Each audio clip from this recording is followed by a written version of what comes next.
ആക്കി വെച്ചതേ അള്ളാന്റെ അടുത്തേക്ക് നമുക്ക് കൊണ്ടുപോകാനുണ്ടാകൂ. സഹാബാക്കൾ അതുകൊണ്ടാ വാരിക്കോരി ചെലവാക്കിയതും. പട്ടിണിയാണെങ്കിലും അള്ളാന്റെ മാർഗത്തിൽ കൊടുക്കാൻ റസൂലുള്ള വിളിച്ചാൽ അവരുള്ളത് മുണ്ട് വലിച്ചു മുറുക്കി ഉടുത്ത് പ്രവാചകന്റെ സദസ്സിലേക്ക് കൊടുക്കാൻ വന്നിട്ടുണ്ട്. ഒരിക്കൽ അള്ളാഹുവിന്റെ തിരുദൂതൻ മദീന പള്ളിയിൽ ഇരിക്കുന്ന സമയം വലതുഭാഗത്ത് അബൂബക്കർ സിദ്ദീഖ് ഇരിക്കുന്നു, ഇടതുഭാഗത്ത് ഉമർ ബിൻ ഖത്താബ് റളിയല്ലാഹു അൻഹു ഇരിക്കുന്നു. പ്രവാചകൻ ഒരൽപ്പം ശബ്ദമുയർത്തി ചോദിച്ചു, സഹാബത്തെ, ഇസ്ലാം പട്ടിണിയില്ല, ആരുണ്ട് ഇസ്ലാമിന് കടം കൊടുക്കാൻ? അബൂബക്കർ സിദ്ദീഖ് റളിയല്ലാഹു അൻഹു എഴുന്നേറ്റ് പ്രവാചകനോട് ഒരക്ഷരം ശബ്ദിക്കാതെ ആ ഭാഗത്തേക്ക് അങ്ങ് നടന്നു. ഉമർ ബിൻ ഖത്താബ് ഇടതു ഭാഗത്തേക്കും നടന്നു. റസൂലും സഹാബാക്കളും അമ്പരന്ന് നിൽക്കുക. കാരണം പ്രവാചകൻ എന്ത് ചോദിച്ചാലും കയ്യിലുള്ളത് ആദ്യം വിളിച്ചു പറയുക അബൂബക്കറ, പിന്നെ ഉമറ. പക്ഷേ രണ്ടുപേരും നിശബ്ദരായി എഴുന്നേറ്റ് പോകുന്നത് കണ്ടപ്പം അള്ളാന്റെ റസൂല് പോലും വല്ലാതെ സങ്കടായി പോയി. പക്ഷേ ഉമർ ബിൻ ഖത്താബ് റളിയല്ലാഹു അൻഹു പിന്നീട് പറഞ്ഞിട്ടുണ്ട്, ഞാൻ മിണ്ടാതെ പോകാനുള്ള കാരണം ഞാൻ എന്ത് കൊടുത്താലും അതിന്റെ കൂടുതൽ അബൂബക്കർ കൊടുക്കാറുണ്ട്. ഇപ്രാവശ്യം ഞാൻ മിണ്ടാതെ പോയത് അബൂബക്കർ അറിയാതെ എന്റെ സ്വത്തിന്റെ പകുതി ഞാൻ അള്ളാഹ്ക്ക് കൊടുക്കണം എന്ന് കരുതിയിട്ട ഞാൻ നിശബ്ദനായി പോകാനുള്ള കാരണം.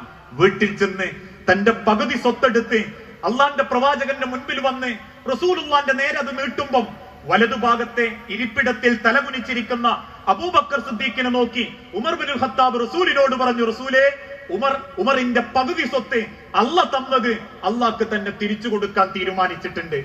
അള്ളാന്റെ റസൂൽ സല്ലല്ലാഹു അലൈഹി വസല്ലമ ഉമർ റളിയല്ലാഹു അൻഹുവിന്റെ കയ്യിൽ നിന്നും അത് വാങ്ങുമ്പം അറിയാണ്ട് റസൂൽ അങ്ങ് കരഞ്ഞു പോകും. സഹാബാക്കൾ ചോദിക്കും, നബിയെ. ഉമർ റളിയല്ലാഹു അൻഹു ചോദിക്കും, റസൂലേ, എന്റെ ദാനധർമ്മമാണോ താങ്കൾ സങ്കടപ്പെടുത്തിയത്? പ്രവാചകൻ പറയൂ, അല്ല ഉമറേ, പിന്നെന്തിനാ റസൂലേ നിങ്ങൾ കരഞ്ഞത്? അള്ളാഹുവിന്റെ പ്രവാചകൻ കണ്ണുനീരോടെ പറഞ്ഞു, മക്കയിൽ ഇസ്ലാമിന് വേണ്ടി പടച്ച റബ്ബിന്റെ കടമ ഏറ്റെടുത്ത് ഞാൻ ആദ്യം തുടങ്ങുന്ന സമയം അന്നെന്റെ കഴുത്തിലേക്ക് അവർ കൊടൽമാല നിക്ഷേപിച്ചു. ശ്വാസം കിട്ടാതെ മക്കയിലെ മണ്ണിൽ കടന്ന് ഞാൻ വെപ്രാളപ്പെട്ടിട്ടുണ്ട്. അടിച്ചു വാരിയ ചപ്പുചവറുകൾ അവന്റെ തലയിൽ നിക്ഷേപിച്ചു. അവത്രയും ഞാൻ സങ്കടത്തോടെ ജീവിച്ചിട്ടുണ്ട്. മക്കളുടെ കൈകളിൽ പോലും കരിങ്കല്ലിന്റെ കഷണങ്ങൾ കൊടുത്ത് ത്വായിഫിലൂടെ അവരെന്നെ എറിഞ്ഞോടിച്ചു. അന്നൊക്കെ ഒരാളെ കണ്ട് ഞാൻ റബ്ബിനോട് അറിയാതെ പറഞ്ഞു പോയിട്ടുണ്ട്, നാഥാ, അയാളെ നീ ഒന്ന് എന്റെ കൂട്ടുകാരനാക്കിയിരുന്നെങ്കിൽ, ആ മനുഷ്യനെ എനിക്കൊന്ന് നീ ഇണക്കി തന്നിരുന്നെങ്കിൽ, എന്റെ മനസ്സ് കണ്ടിട്ടാവാം അള്ളാഹു ആ മനുഷ്യനെ എന്നോട് ചേർത്ത് നിർത്തി. അന്ന് മുതൽ അദ്ദേഹത്തിന്റെ മുഴുവൻ സ്വത്തും അദ്ദേഹം ഇസ്ലാമിന് തന്നു. എന്റെ അടിമകളെ അദ്ദേഹം മോചിപ്പിച്ചു. എന്റെ ബിലാലിനെ, എന്റെ ഖബ്ബാബിനെ ശത്രുക്കളുടെ ഈ തീച്ചുളയിൽ നിന്നും ആ മനുഷ്യൻ കൂട്ടിക്കൊണ്ടുവന്നു. സ്വദേശം വെടിഞ്ഞ് പട്ടിണിയുമായി ഞങ്ങൾ നാടുവിട്ടപ്പം എനിക്ക് അദ്ദേഹം ഭക്ഷണം തന്നു. ഭക്ഷണം കിട്ടാതെ ശ്വാസം മുട്ടിയ സഹാബത്തിന് അദ്ദേഹത്തിന്റെ സമ്പത്തുകളുടെ ഭൂരിഭാഗവും ഭക്ഷണമായി എത്തിച്ചു കൊടുത്തു. അവസാനം ഉമറെ, ഞാൻ ഇന്ന് ഇസ്ലാമിന് കടം ചോദിച്ചപ്പം വീട്ടിൽ ചെന്ന് വെറും കയ്യോടെ വന്ന് മദീനയിലെ ദരിദ്രന്മാരുടെ കൂട്ടത്തിലേക്ക് വന്ന ആ പുതിയ അവകാശി ആരാണെന്നറിയണോ? ഉമറെ, എന്റെ അബൂബക്കർ. അബൂബക്കർ ഇന്ന് ഭക്ഷണം കഴിക്കാൻ പോലും കഴിവില്ലാത്ത ദരിദ്രനാ എന്നറിഞ്ഞപ്പം എനിക്ക് സഹിക്കാനാവുന്നില്ല ഉമർ എന്ന് പറഞ്ഞിട്ടുണ്ടെങ്കിൽ, പ്രിയപ്പെട്ടവരെ, ആ അബൂബക്കർ സിദ്ദീഖിന് പടച്ചോൻ കൊടുത്തതിനേക്കാളും അള്ളാഹ് നമുക്ക് തന്നിട്ടുണ്ട്. ഇനി അള്ളാഹ് തന്നിട്ടില്ലെങ്കിൽ പോലും സഹാബാക്കള് അള്ളാന്റെ റസൂലിനോട് ഒരു പരാതി പറഞ്ഞു, റബിയെ, ഞങ്ങൾക്ക് കൊടുക്കാനില്ല റസൂലേ, ഒരു ഇരുമ്പിന്റെ കഷണം പോലും ഞങ്ങളിൽ കൊടുക്കാനില്ല. റസൂലുള്ളാഹ് തിരിച്ചു പറഞ്ഞു, സങ്കടപ്പെടേണ്ട സഹാബത്തെ, നിങ്ങളൊന്ന് പുഞ്ചിരിച്ചാ മതി, ഒന്ന് ആവേശം കൊടുത്താൽ മതി, അതാ നിങ്ങളെ സ്വതക്ക.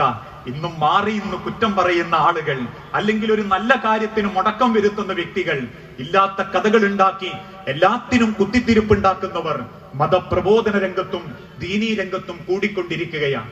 അള്ളാഹുവിന്റെ തിരുദൂതൻ പറഞ്ഞു, ഒന്നും കൊടുക്കാനില്ലാത്തവൻ ഒരു പ്രചോദനമെങ്കിലും, ഒരു പുഞ്ചിരി എന്ന ആശ്വാസമെങ്കിലും കൊടുക്കട്ടെ എന്ന് പഠിപ്പിച്ചിട്ടുണ്ടെങ്കിൽ, പ്രിയപ്പെട്ടവരെ, ഞാൻ അവസാനിപ്പിക്കുകയാണ്.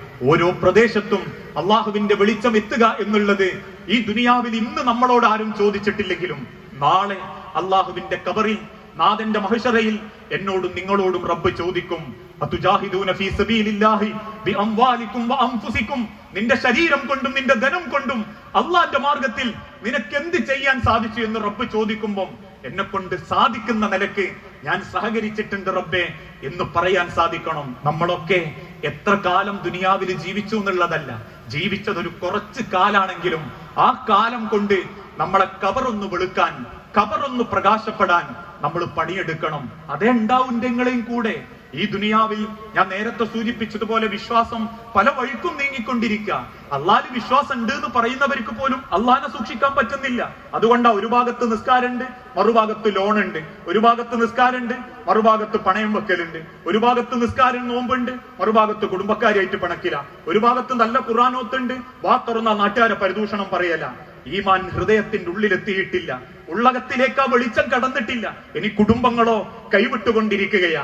സ്വന്തം മക്കൾക്ക് പോലും ധാർമ്മികതയുടെ പാഠങ്ങൾ ഓതിക്കൊടുക്കാൻ പറ്റാത്ത മാതാപിതാക്കള്, സ്വന്തം മക്കളുടെ കൺമുൻപിൽ വിഡ്ഢിവേഷം അഭിനയിക്കുന്ന അനുഭവിച്ചുകൊണ്ടിരിക്കുന്ന രക്ഷിതാക്കള്, ഒരു നല്ല വാപ്പയാ എന്റെ വാപ്പ എന്ന് സ്വന്തം മക്കളെ കൊണ്ട് പറയിപ്പിക്കാൻ പറ്റാത്ത മാതാപിതാക്കള്, സാമ്പത്തിക രംഗത്ത് അന്യന്റെ കണ്ണുനീര് കണ്ടാലും എങ്ങനെ ആർത്തി പിടിച്ച് മുതലുണ്ടാക്കാം, പൈസ ഉണ്ടാക്കാം എന്ന് ചിന്തിച്ച് കൊന്നും കൊലവിളിച്ചും ആളുകളെ പറ്റിച്ചും മുതലുണ്ടാക്കുന്ന ആളുകള് പല രംഗവും മനുഷ്യന്റെ ജീവിതത്തിൽ നിന്ന് നഷ്ടപ്പെട്ടുകൊണ്ടിരിക്കുമ്പം അള്ള തന്ന കുറച്ച് സമയമാണെങ്കിലും ആ സമയം അള്ളാന്റെ പരലോകത്തേക്ക് രക്ഷയ്ക്ക് വേണ്ടി കണ്ടെത്താൻ നമുക്ക് സാധിക്കണം. ഒരു ചരിത്രം കൂടി പറഞ്ഞ് ഞാൻ എന്റെ വാക്ക് അവസാനിപ്പിക്കും. കാരണം നമ്മളൊക്കെ ഒരുപാട് കാലമായി ഈ പ്രസ്ഥാനത്തിൽ. ഞാൻ ഈ ഖത്തർമല പള്ളിയുമായിട്ട് ബന്ധപ്പെടാൻ തുടങ്ങിയിട്ട് ഏകദേശം 1.5 വർഷത്തിലധികമായി. ഇതിന്റെ കാര്യങ്ങളുമായിട്ട് ചിലർ സംസാരിച്ചപ്പോൾ ആദ്യം പറഞ്ഞൊരു വാക്കുണ്ട്, ഈ സ്ഥലം വാങ്ങാനും ഈ സ്ഥലത്ത് ഇവിടെ പ്രദേശത്ത് ഇങ്ങനെയൊരു സ്ഥാപനം വരണം എന്നാഗ്രഹിച്ചൊരു മനുഷ്യൻ ഇന്ന് ഈ കൂട്ടത്തിൽ ഇല്ല. ഒരുപാട് സ്വപ്നം കണ്ടൊരു വ്യക്തി. ആ മനുഷ്യൻ ഇന്ന് കബറിന്റെ അടിയില.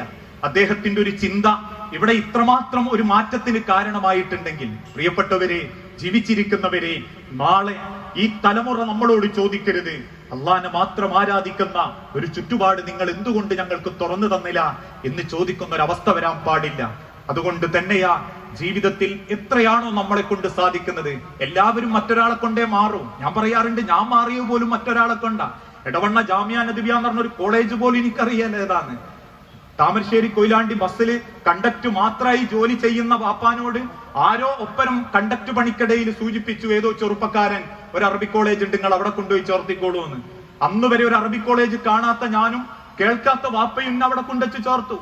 ഞാൻ നിങ്ങൾക്ക് ഇന്ന് പ്രസംഗിക്കാൻ ഒരു വാക്ക് പറയാൻ അതിന്റെ മേലെ കേറിക്കുന്നുണ്ടെങ്കിൽ ഞാൻ നിങ്ങളും ഒക്കെ മാറാൻ ഒരാളെങ്കിലും കാരണക്കാരാ. പക്ഷെ നമ്മളെ കൊണ്ട് മറ്റൊരാൾക്ക് ആ കാരണം കിട്ടിയിട്ടില്ലെങ്കിൽ പിന്നെന്ത് നേട്ടാമോ നിങ്ങളെ ഞാനും ദുനിയാവിൽ ഉണ്ടാക്കി? വലിയ പൊരയോ, മക്കളെ പഠിപ്പിച്ച കുളൂസോ, അല്ലെങ്കിൽ എല്ലാവർക്കും ജോലി വാങ്ങിക്കൊടുത്ത വത്രാസോ, എല്ലാവർക്കും പൊരണ്ടാക്കാൻ പറ്റിയെന്നുള്ള അഭിമാനോ? ചില വാപ്പാര് പറയും, ഉമ്മാര് പറയും, എല്ലാ മക്കളെയും കെട്ടിച്ചു വിട്ടു, ആൺകുട്ടികൾ കെട്ടി, മൂത്തോൻ പൊരണ്ടാക്കി, ഇളയോൻ തറട്ടിട്ടുണ്ട്, മൂത്തോന്റെ മോളാണ് 10A+ കിട്ടിയത്, ഇളയോന്റെ മക്കളാണ് അൽഫിത്രെ പഠിക്കുന്നത്. അൽമാലുവൽ ബനൂന സീറത്തുൽ ഹയാത്തി ദുനിയ. പലർക്കും പറയാൻ അതൊക്കെ തന്നെ ഉള്ളൂ. അള്ളാന്റെ അടുത്തേക്ക് എനിക്ക് വേണ്ടി ചെയ്തത്, ഞാൻ മരിച്ചാലും എന്റെ കബറിലേക്ക് കിട്ടാൻ വേണ്ടി ചെയ്തത് എന്ന് പറയാൻ നമ്മളെ കയ്യിൽ എന്തെങ്കിലുമൊക്കെ ഒന്നുണ്ടാവണം. അടുത്ത റമദാനിൽ ഒരു തറാവീഹ് നിസ്കാരത്തിന് ഇവിടെ മുസല്ല വിരിക്കപ്പെടണം എന്ന നിയ്യത്തോടെ അതിനുവേണ്ടി പണിയെടുക്കാൻ സാധിക്കണം. മഹാനായ റസൂലുള്ളാഹി സ്വല്ലല്ലാഹു അലൈഹി വസല്ലമ ദഅവത്തിന് ആദ്യം മദീനയിലേക്ക് അയച്ചത് മിസ്അബ് റളിയല്ലാഹു അൻഹുവിനെയാണ്. അന്ന് മിസ്അബ് റളിയല്ലാഹു അൻഹുവിനെ കൊല്ലാൻ വേണ്ടി കാത്തിരുന്ന മനുഷ്യനാ സഅദ് ബിൻ മുആദ്. പക്ഷേ മിസ്അബ് റളിയല്ലാഹു അൻഹുവിന്റെ ഖുർആൻ ഓത്ത് കേട്ടപ്പം സഅദിന്റെ മനസ്സ് വല്ലാതെ സങ്കടപ്പെട്ടു പോയി എന്നാണ്. പിന്നീട് അദ്ദേഹം ഇസ്ലാം മതം സ്വീകരിക്കുമ്പോൾ 30ാമത്തെ വയസ്സിലാണ് ഇസ്ലാം മതം സ്വീകരിക്കുന്നത്. 35ാമത്തെ വയസ്സിൽ അദ്ദേഹം വഫാത്താവുന്നുണ്ട്. അഥവാ ഒരു യുദ്ധക്കളത്തിൽ ഒരു വെട്ട് കിട്ടി മരിക്കുക. മരണപ്പെട്ട സഅദ് ബിൻ മുആദിന്റെ മയ്യത്തെടുത്ത് കബറിൽ വെച്ച് അള്ളാഹുവിന്റെ പ്രവാചകൻ ആകാശത്തേക്ക് നോക്കി ചിരിക്കുന്നുണ്ട്. സഹാബാക്കൾ ചോദിക്കും, റസൂൽ നിങ്ങൾ എന്തിനാ ചിരിച്ച്? റസൂൽ തിരിച്ചു പറയും, ഏതൊരു മനുഷ്യനെ കബറിലേക്ക് വെച്ചാലും ആ കബറിന്ന് അവൻ അള്ളാന്റെ അടുത്തേക്ക് കൊണ്ടുപോകാൻ അള്ള കുറച്ച് മലക്കിനെ പറഞ്ഞയക്കും. ആ മലക്കുകളുടെ എണ്ണം അള്ള തീരുമാനിക്കുന്നത് ജീവിച്ചിരിക്കുന്ന കാലത്ത് അവൻ ചെയ്ത സൽക്കർമ്മങ്ങളുടെ അളവനുസരിച്ച. ചിലർക്ക് 1 മലക്കേ വരൂ, ചിലർക്ക് 10, ചിലർക്ക് 100. 5 കൊല്ലം മാത്രം ഇസ്ലാമിക ലോകത്ത് ജീവിച്ച സഅദിന്റെ മയ്യത്ത് ചൂണ്ടി റസൂല് പറഞ്ഞു, എന്റെ സഅദിന്റെ മയ്യത്ത് കൊണ്ടുപോകാൻ അള്ള കബറിൽ കാത്തു നിർത്തിയത് എത്ര മലക്കിനാണെന്നറിയോ? അള്ളാന്റെ സ്വർഗത്തിന്റെ കാവൽക്കാരായ 70,000 മലക്കുകളെ. 5 കൊല്ലം അദ്ദേഹം ഇസ്ലാമിക ലോകത്ത് ജീവിച്ചു. ഞാനുങ്ങളൊക്കെ എത്ര കൊല്ലായി? ചുരുങ്ങിയത് 25 കൊല്ലെങ്കിലും ആയിട്ട്. ആ 25 കൊല്ലം കൊണ്ട് ഒരു 25 മലക്കിന്റെയും കബറിലേക്ക് തിരിഞ്ഞു നോക്കുന്ന ഒരു മനസ്സമാധാനത്തോടെ നെഞ്ചത്ത് കൈവച്ച് പറയാൻ പറ്റുന്നില്ലേ? പ്രിയപ്പെട്ടവരെ, മാറ്റത്തിനാവട്ടെ നമ്മുടെ ജീവിതം.